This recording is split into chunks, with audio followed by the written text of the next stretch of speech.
Yo, yo, yo, what's goody? It's Bear in the building. Welcome to another episode of Kueen Talk. Thank you guys for tuning in.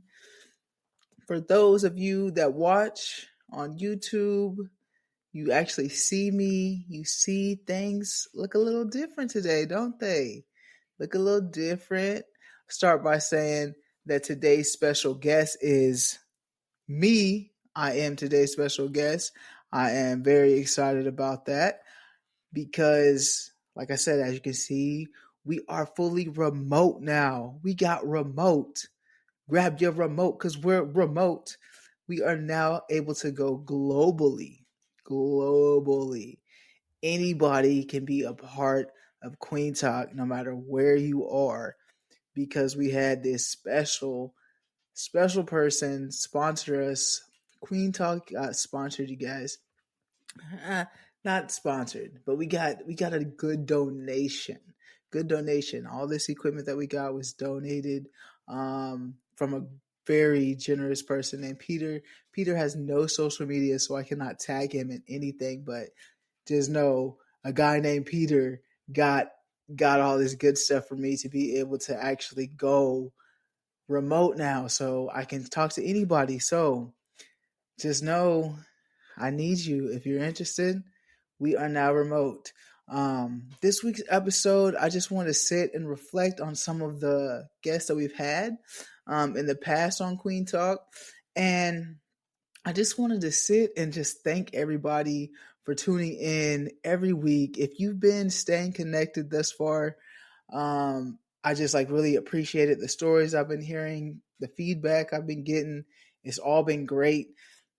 As you can see, people are believing in this, like getting things donated and people providing me stuff and all the insight that I've been getting. And it's just been amazing. Like all around, I'm just excited that this platform is spreading. The word of mouth is getting out there, and we're gonna continue to grow and continue to get bigger. It's all about consistency, and we are going to keep pushing this out there, keep making it more known and aware, so that we can change some people's lives. You guys, I want to thank everybody again, just everyone that has been a part of this already. Um, yeah, just all the guests that have been on here being vulnerable. The reason I started Kueen Talk was because I personally felt disconnected with the queer community, especially with those of color. So, if you've been listening previously, you know that I grew up in El Dorado, Kansas. And I actually took the time to look at the demographics of El Dorado, Kansas. And back in 2022, what the demographics was is about 13,000 people living in El Dorado right now. 88.6 of them being white, 5.9% being two or more races, 4.5 being Hispanic, 1.5 being Asian alone, 1.5% Black or African American, and 1.2% American Indian. Now, that 1.5 is probably half of my family in that town. I got a lot of family. And I wanted to give you guys the statistics to show I wasn't raised around representation, right? 88% of the population was white, only 1.5 being Black. And the population of queer is probably 0.5 of that, at least that's out. So I wanted my platform to show that representation that others may need, that I need personally, to help them on their journey in life. So that is why I wanted to do Kueen Talk, and I appreciate the guests that I've already had. Again, I want to thank you guys for coming onto my platform, being vulnerable, brave, and having that courage to share your story with me and with everybody, because this is out there for the world. Anybody can see this. So a lot of these guests have stated that this was their first time telling their story. So it's a way for building connections. I feel like storytelling is a great way to build connection and understanding, so that you can understand someone without judging them, right?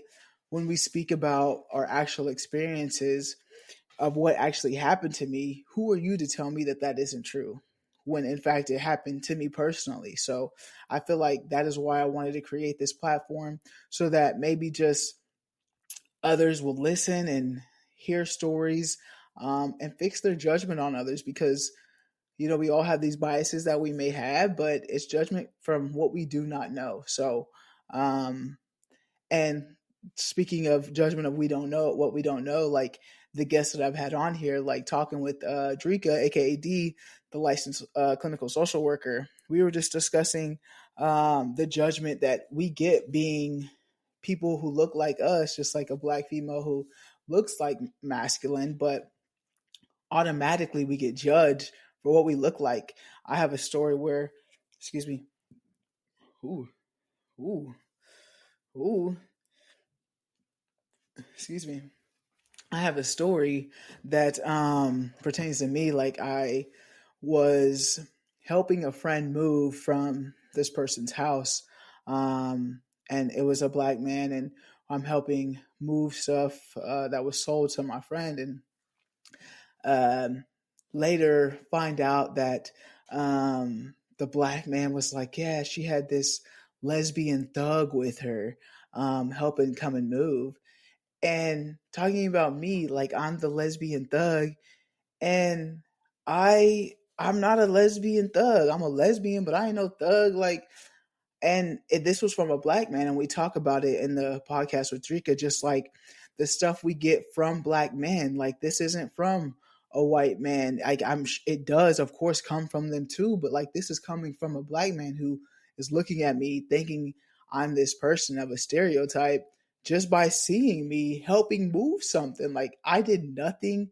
for him to think this is a lesbian thug, but for some reason that's what he portrayed me to be. So it's like we get these judgments, and we were talking about that, just these judgments that come with being a part of the community that we get from both sides. And it's just it's so this is what it's for. It's just a learning and understanding, like, that's not who we are. If you see a black lesbian come in that looks like me, we're not lesbian thugs. We're not lesbian thugs. We're just human. And in Aaliyah's podcast, we're talking with Aaliyah. When we come out, it's just like we're the same person. Um, why do you instantly feel the need to judge someone who is a part of the queer community just because they come out? When nothing changed, like, why in your heart did it change or may change about someone who tells you that they're a part of the community?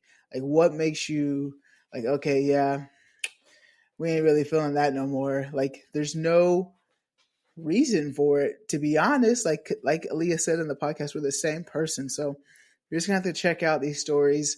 Um, and they're all really good. Like, I don't have one bad guest on my show. I won't ever have one bad guest on the show. I feel like everybody's story, you can find something and learn from it. Like, that is what Queen talks about. Like, Hector's, for example, like, and me, I'm learning things. Like Hector's, we discussed allowing space for people when we do come out. So as I'm saying, like, we haven't changed. There's nothing different about us. Our parents, for example, may have to grieve something when we come out, because they expect something of us that we're not. So that's something that we talked about in Hector's, just like giving them that space. And two, we had to have our own space for ourselves to like come out. Not every one of us just like came out instantly. So like we had to have time to process it ourselves, and be okay with who we are to finally say it. So just giving them that grace on letting them in. And talking with Justice, another podcast guest I had come on here, the grace that was had to be given to them because they have a child with a black woman. So dealing with the mother of their child and allowing that mother to space and grace to understand what this is going to be like. how better understanding of how the dynamic is going to be parenting their child and giving grace. Um, but I feel like we talk about in one of my podcasts also just like the transphobia going on that could be happening within the community, and it's just not on for only straight people. It's for everybody, like even part of the queer community, just having those biases and that judgment and hatred within even the community. Like it's it's not just a one size fits all for everybody's story. And yeah, you get to know me a little bit better throughout this podcast.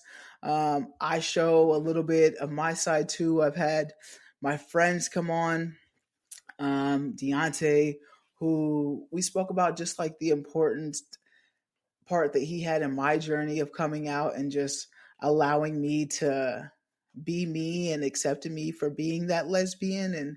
And we also talked about the importance of having friends that show support the way they need the support, not the way that you think that you need the support. Because he did out me. So we talk about that and just like getting outed and what that feels like, and just having those conversations. So if you're dealing with it, I know I've had friends calling in and letting me know like this has helped them in different ways, and they've had conversations with their kids about what their kid may be able to do, because if one of their friends may be identifying in the community, so righting their wrongs in a sense of like what they may have did wrong to one of their friends, they're like trying to help their kids navigate that, and teaching their kids love and kindness, which is something that is needed. I feel like there's a lot of hatred already that goes on. So this platform, I wanted to just create a space that shows understanding for individuals that you do not understand, that you're already judging. And besides my friends, like I've had my families come on, my family members, my cousin Tyrone, he came on here and talking about friends, but like his friends kept asking him and asking him. Well, that's not how he wanted to be approached. So finding ways, like if you're a straight ally and you're wondering or think that maybe someone may be a part of the community, but they're scared to come out, what ways are you showing that you can be a comfort to come to, right? Like, are you having conversations on the side, or do you say remarks and stuff that you don't seem like a safe person to come to with that information? And if you feel like you're so close, why are they not coming to you with that information? Um, and it may be just because they're not ready, but it also could be because you aren't as a safe person as you may think you are. So it's just like looking inside of who you actually are, and are you helping? When you're listening to Queen Talk, like my hope of it is that you get a better understanding of individuals that may not look like you, but also a connection could be made from someone you see who relates to you, relates to a story that you may have in your life, maybe going on, like an aha moment for you, like for someone personally that you're dealing with. So if you haven't done so already, please check out these episodes that I've been referring to. Like I said, everybody's story has been unique and different, and that's what I'm going to continue to do on here on Queen Talk. And I understand personally, like just how difficult it may be to tell the ones around you that you are a part of the community. So my hope is that one day it won't be, of course, like that this will be normalized, and one day we will all accept everyone for who they are and love and not spew hate, right? That's the goal for this. But I feel like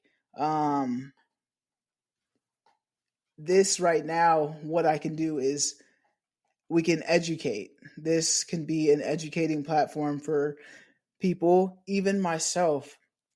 on things that I do not understand. I feel like a lot of me, like I said, I'm from El Dorado, like if you've heard in previous podcasts, like a small town. So I've had these small minded opinions of myself. Uh, um, so it's not just you or, but it's a lot of people that could use help and understanding of people and um, their world to get a better understanding, to not judge.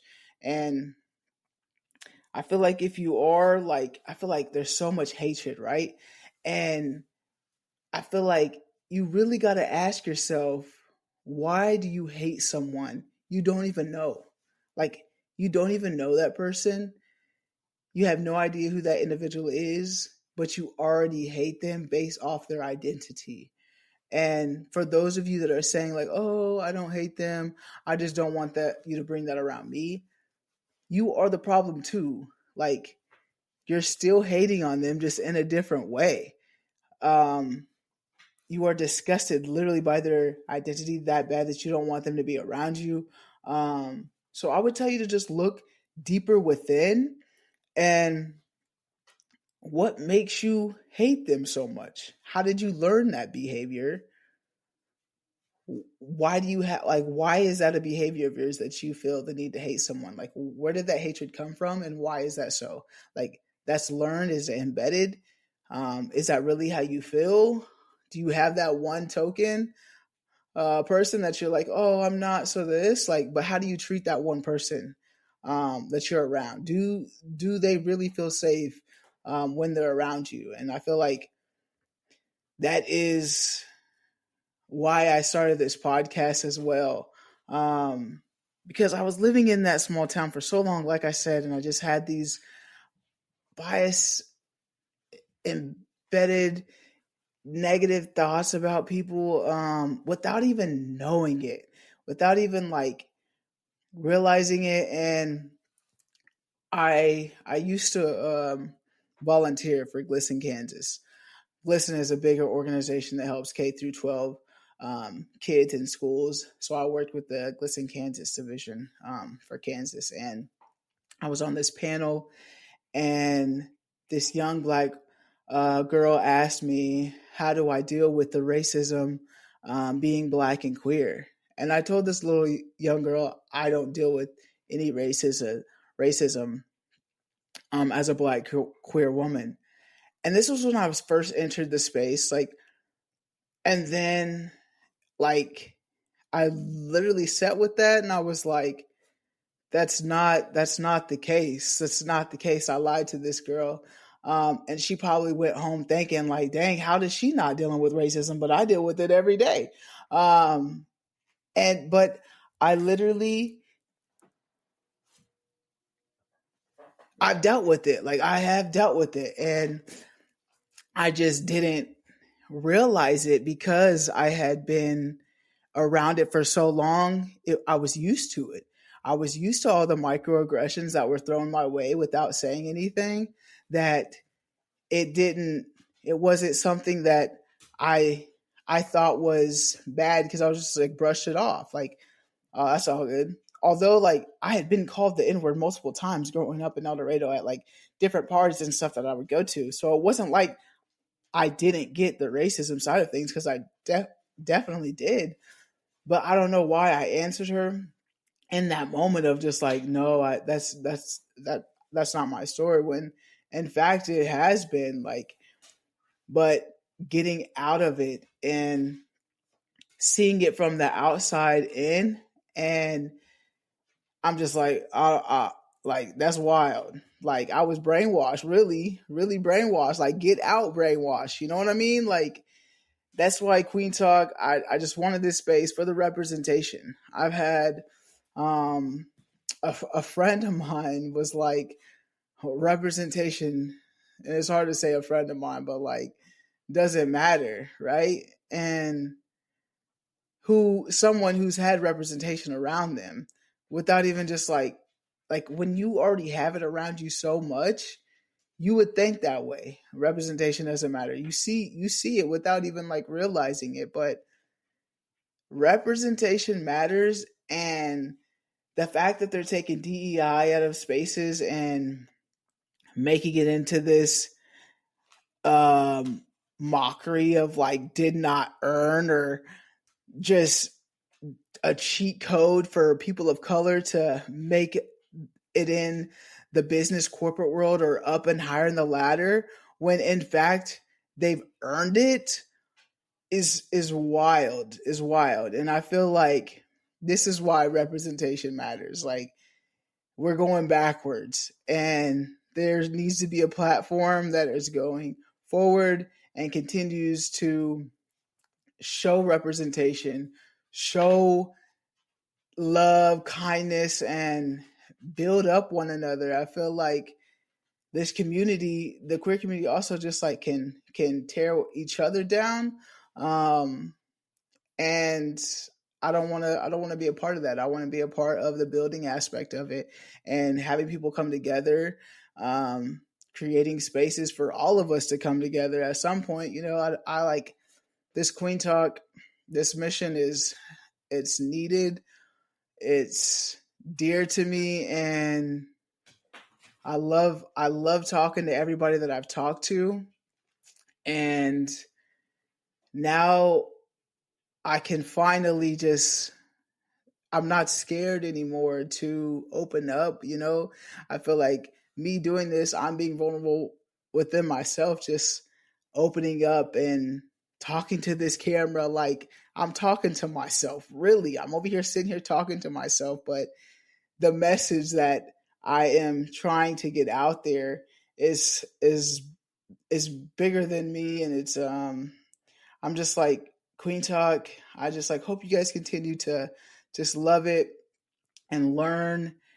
Every story that has come on here matters. And I'm trying to get as many people as possible. We are now remote. We're a remote. Um, and that's exciting too. Like I said, people are believing in this, they're believing in me. And that means a lot to me, that they see this too and they see that it is needed. So if you're interested in telling your story, please don't hesitate to reach out to me. I am not that lesbian thug that you may think I am.